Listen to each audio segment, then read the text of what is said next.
What's up? Matt Clark here at the new Matt Clark. A story about when keeping it real goes wrong.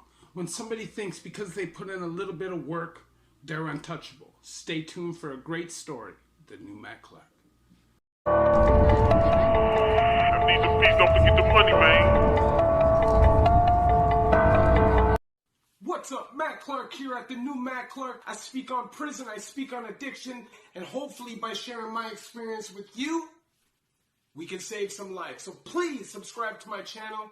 We're trying to keep a positive message here. I love each and every one of you at the new Matt Clark.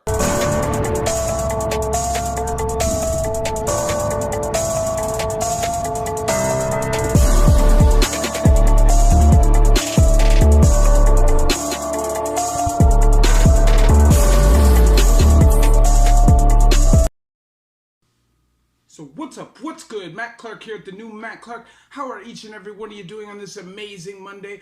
I'm doing great. My girl's doing great. My family's doing great. And I hope each and every one of you are doing great through these tough times. I want to say thank you to each one of my 1,900 subscribers. We're climbing. We're growing. The movement is real. I want to say thank you for holding me accountable and making me every day realize what's important to me. So thank you very much for taking the time out of your day to watch my channel. If you could hit that like button, if you could hit that subscribe button and that bell notification button so you get these videos when they're new. If you could share with somebody on social media, help spread the message, help spread the word. That's amazing. It really helps the movement. And there's a PayPal option if you'd like to donate, help support the channel. The link will be in the description. So when keeping it real goes wrong, you know, a lot of the times people fail to realize when it comes to putting in work, there's levels to that shit. You know, there's guys that will face-to-face climb into bed with you while they cut your throat, chop your body up into little pieces. There's guys that'll give you $1.50 and run away. There's guys that'll hit you with a frying pan. There's guys that'll punch your face in, etc. There's no one size fits all when it comes to people who are about that life. And I think a lot of the time people can get ahead of themselves. They can forget that. And they can put themselves on a pedestal that they don't really deserve, and bad things can happen. So I'm going to tell you a little bit about the story. I'm not going to get super in detail in it, but I'm going to tell you why I'm telling after it. So there's this dude, he's in Fembrook, he's there, and there's this big dude. He's flexing on everybody, he's smacking people around, he's bullying people, he's punking people off, and nobody wants to do anything about it. This kid is just a young, skinny kid from the country, but he's about it. He's super about it. And he, I guess, decided that he was going to take this burden on his shoulder. I guess he had been punked off 1 or 2 times by this guy and handle business. So what did he do? He got the cast iron frying pan and smashed Buddy's head in with it to the point where it broke. And I heard with the broken handle, he was juking him in the face with it. Now, in order to smack somebody in the head with a cast iron frying pan and it to break, you must be hitting them very hard, unless it was already cracked or the pan was compromised. Either way, Buddy's face got smashed in. He ended up getting shipped to Joyceville with a reputation, at least he felt he had, and I guess he had on some level. Came up into a higher security penitentiary where there's way more goons and way more people are about that life. Not very many people are getting punked off for their food or their smokes or their weed or whatever it is in Joyceville without putting up a fight. That's a regular back in the day anyways in a place like Fembrook. So anyways, this man is on a gooned out block. So I'm going to say the block was 3C, which was a gooned out block. I think he was maybe the only white guy on that block. And he felt like he had some status because that reputation from the work he had put in had followed him.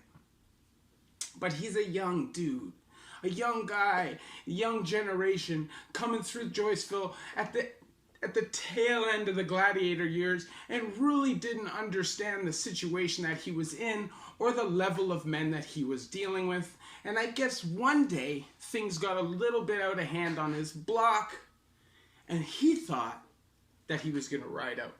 So what did he do? He went and he armed up. He grabbed his jigger.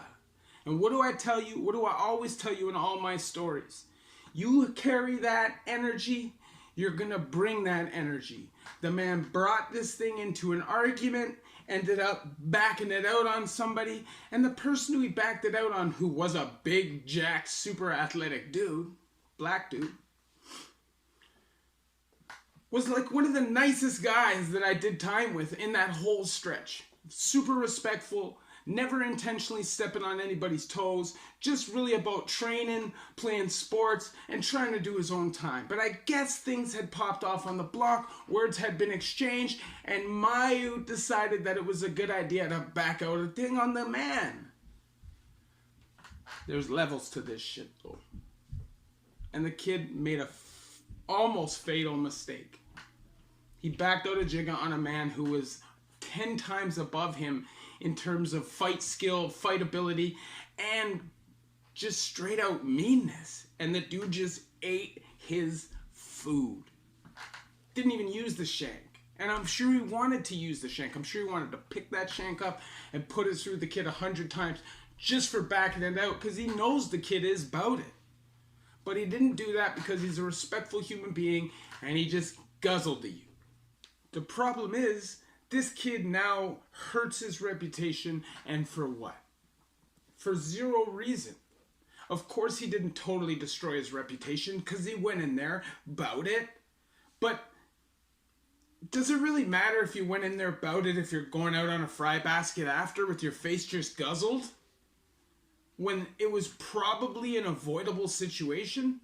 Like, I know the man that guzzled him. This is one of the most respectful, humble dudes, even though he's a big jacked monster, that you've ever seen in your life. He's super respectful, please and thank you, hold the door open for you kind of guy, but you can tell he's a goon. And the guy's just chiseled. I don't know what would make you think, hey, I'm gonna pick a fight with this dude. But the kid did.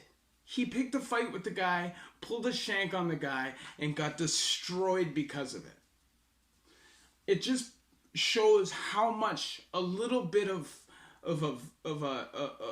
a reputation can get out of control. You know, it's like when keeping it real goes wrong.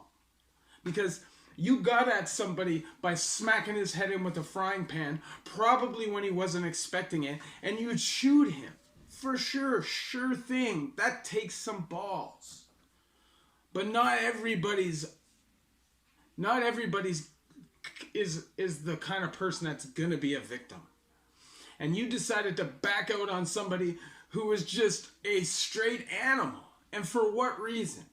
So you could puff off your chest. Just like 50, you could do all them push-ups to pump up your chest, but for what reason? Now, who knows where the kid finished his time, right? Like, you now can't go back to Fembrook because you did violence in Fembrook. You now can't come back to Joyceville because you got guzzled in Joyceville. So you got Collins Bay, you got Warkworth, you got Bath. 2 out of those 3 jails back in those times were places that you'd automatically just have a bad reputation for going there. You know, at those times, you couldn't go from Warkworth to J Unit. It was like, if you were in Warkworth, you were automatically going to KP or out of province. It just had a bad reputation. Now, it's not like that anymore, but it was back then. In Bath, you can't get to Bath unless you have issues. That's facts. You can ask as many times as you want to go to Bath, but you're not going there unless you have incompatibles in all the other places, because that's what that prison is there for. So who knows where this kid does the rest of his time? He vanished off the map. Reputation wiped. Forgotten. The only thing people are going to remember is you getting guzzled. I'm telling you, as men, a huge issue of ours is our pride and our ego. And it can get you in big, big, big trouble in prison. Things shouldn't bother you. It shouldn't be about what other people think. It shouldn't be, does that guy think I'm a punk? That's all internal shit. That's all you having low self-esteem and low confidence in yourself. If you can't decide and make decisions based on how you feel, nobody's gonna save you. Nobody's going to make your decisions for you. And nobody's going to make sure you walk out alive except for you. So you need to start thinking like a chess player, not a checkers player. Like I always say, the person who is the smartest is in the best position. If you happen to be tough on top of that, great. But the smarter, the better. You know, sometimes you have to know when to choose your battles. You know what I mean? Like, it's not always about feeling like a punk or feel. Sometimes it's about walking out alive.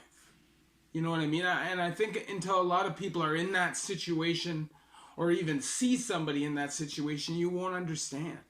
You hear a lot of people talk about yo, I'm sick. But what if 6 men run up in your cell at 7 o'clock in the morning with shanks and there's nobody there to help you? What are you gonna do? You see some very, very, very gangster men turn soft. I remember a certain dude on my block just acting super greasy all the time. The riot kicks off December 2012 on 4C in Joyceville, and the man's rocking, terrified in the cell. Where did that heart go? Where did that tough guy go? I never ever at any point acted like a tough guy. I was always willing to back it up, but I was also willing to talk it out. It's not about who's the toughest, you know. My goal was to come out of prison alive and better than when I went in. So if I did schoolwork, great. Training, great. Boxing, great. Try to get as healthy and as smart and gain as much knowledge as I can, so when I touch the street, I'm in a better position than when I went in. If you like this video, please hit that like button. Please hit that subscribe button and that bell notification button so you get these videos when they're new. If you could share with somebody on social media, help spread the message, help spread the word, that would be amazing. And there's a PayPal option if you'd like to donate, help support the channel. The link is in the description. Obviously, these videos are for information purposes only. I share my experiences with you so you don't have to live them yourself. Kind of secondhand knowledge, man, so you can avoid having to go through those situations personally. And if you have somebody in prison, you can try to understand what they're going through. And if you're going to prison and there's a lot of people who just happen to be, opportunity just may not be there for you. And sometimes you feel backed up against a wall. I understand because I've been there. I'm not going to judge anybody. Right now, with all this craziness that's going on, this coronavirus, people are losing it. I'm not judging nobody. I just hope that when people watch these videos, they take from them that it's not worth it. It's a waste of time, and it kills you, man. Every time you have a bad experience, it's a slice deeper into your soul, and there's less of you left emotionally. Anyways, thank you for watching my video. Like I said, if you could please hit that like button and leave a comment. Video ideas. Just talk it out. Just say something nice about somebody. Let's get it going. The comments are important. Anyways, thanks for watching my video. Love each and every one of you. The new Matt Clark.